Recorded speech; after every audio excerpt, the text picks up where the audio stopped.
Day 8 of Shri and Dewani's trial in the Western Cape High Court has come to an end. Now, during Day 8, we saw the state stand firm in what they believe to be the version of events of Annie dying.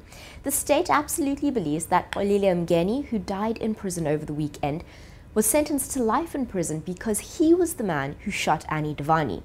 All the while, Mziwa Madoda Kwabe was his accomplice. He was in the vehicle at the time and received 25 years for Annie's murder, even though he didn't pull the trigger himself. But the defense believes something entirely different happened. The defense believed that it wasn't Xolile Mngeni who pulled the trigger, but rather Kwabe himself. It may seem insignificant at this point as to who pulled the trigger, because after all, Annie Dewani is dead.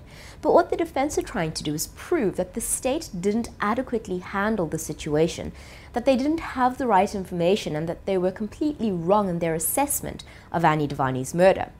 If the defense can prove that the state got that wrong, how much more can they prove that Shri and Dewani was not involved in his wife's murder at all, as the state alleges he was? On the stand today was Warrant Officer Peter Engelbrecht. Now, Engelbrecht is a ballistics expert who, for the state, tried to explain in no uncertain terms that it was Xolile Mngeni who pulled that trigger. Journalists from inside the courtroom who were tweeting blow-by-blow accounts of what was happening during proceedings gave us an indication that the defense was relentless in their cross-examination of Warrant Officer Engelbrecht. In fact, they certainly made it seem that the state wasn't careful in handling the evidence around Annie Dewani's murder. For all the latest video news on the Shri and Dewani trial, stay tuned to News 24 Live.